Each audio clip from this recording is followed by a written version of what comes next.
Hello students. कल मैंने आपको क्लास 6 में महाद्वीपों की जानकारी दी एक मैप के द्वारा, और ये हमारा संसार का मानचित्र है।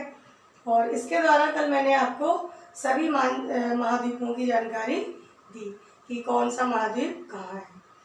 और आज हम आपको बताएंगे महासागर, यानी हमारी पृथ्वी पर जो हमने आपको पहले बताया है कि 71% भाग जो जल से घिरी हुई है पृथ्वी, तो वो यानी किन नाम से हमारे महासागर जो है वो कौन कौन से हैं यानी पाए जाते हैं।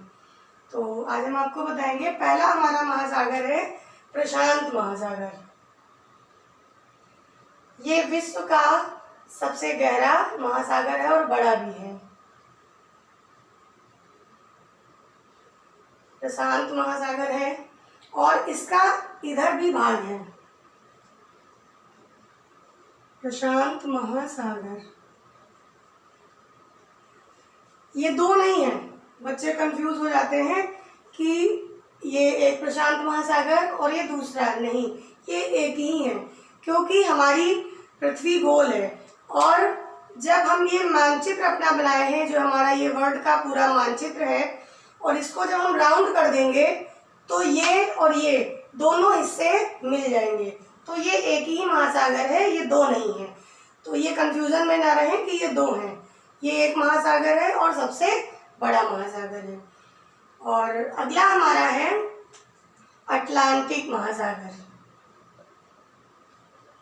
और ये हमारा उत्तरी अमेरिका, दक्षिणी अमेरिका और अफ्रीका और यूरोप के बीच का जो भाग है, जलीय भाग, ये भाग अटलांटिक महासागर कहलाता है। और ये इसमें एक भी क्वेश्चन आता है बुक में कि अटलांटिक महासागर का आकार कैसा है। तो अटलांटिक महासागर का आकार एस के आकार का है। जैसे ये हमारा दिख रहा है, ये भाग ऐसे करके ऐसे यहाँ तक ये ऐसे है, मान लीजिए ये ऐसे बन गया, तो इसलिए इसको एस आकार का महासागर कहते हैं, यानी इसका आकार एस के आकार के जैसा है। और इसके बाद अगला हमारा तीसरा महासागर है हिंद महासागर। ये हमारा भारत देश है, ये हमारा भारत है, ये भारत है, और ये भारत के नाम पर ही, यानी हिंदुस्तान के नाम पर ही इसका नाम हिंद महासागर पड़ा। और ये विश्व का बड़ा तीसरा महासागर है। पहला प्रशांत है, फर्स्ट नंबर पे प्रशांत है, सेकंड नंबर पे अटलांटिक है, और थर्ड नंबर पे हिंद महासागर है आपका। इसके बाद अगला हमारा है चौथा महासागर, जो दक्षिणी महासागर, जो यानी हमारे दक्षिणी भाग में है, हमारे विश्व के दक्षिणी भाग में। इसको अंटार्कटिक महासागर भी बोलते हैं। ये दक्षिणी महासागर है और ये विश्व का चौथा बड़ा महासागर है। और अगला हमारा है आर्कटिक महासागर, और ये उत्तर में है, यानी उत्तरी ध्रुव के पास। ये बर्फीला महासागर है, यानी बर्फ जमा रहती है यहाँ पे।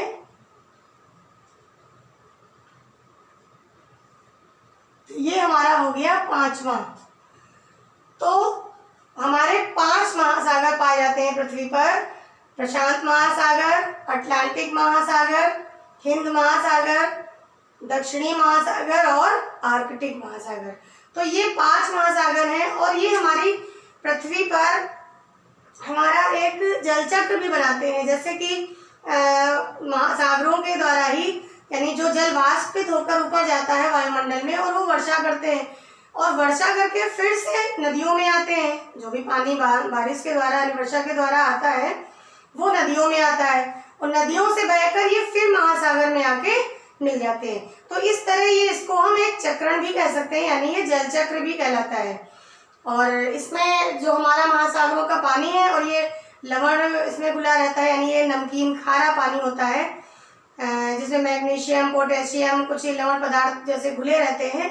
तो ये पीने युक्त नहीं है, और इसमें ये रहता है कि हमारे यातायात के लिए बहुत ही कारगर होता है। जैसे हमें देश विदेश में यानी कहीं जाना है, या कोई चीज़ें पहुंचानी है, यातायात यानी व्यापार करना है, तो उसके लिए हम सीधा एक मार्ग हमारा है कि हम जलयान के द्वारा इसमें यातायात का साधन के रूप में प्रयोग कर सकते हैं। तो इसके आगे की जानकारी मैं आपको अगले वीडियो में दूंगी। थैंक्स।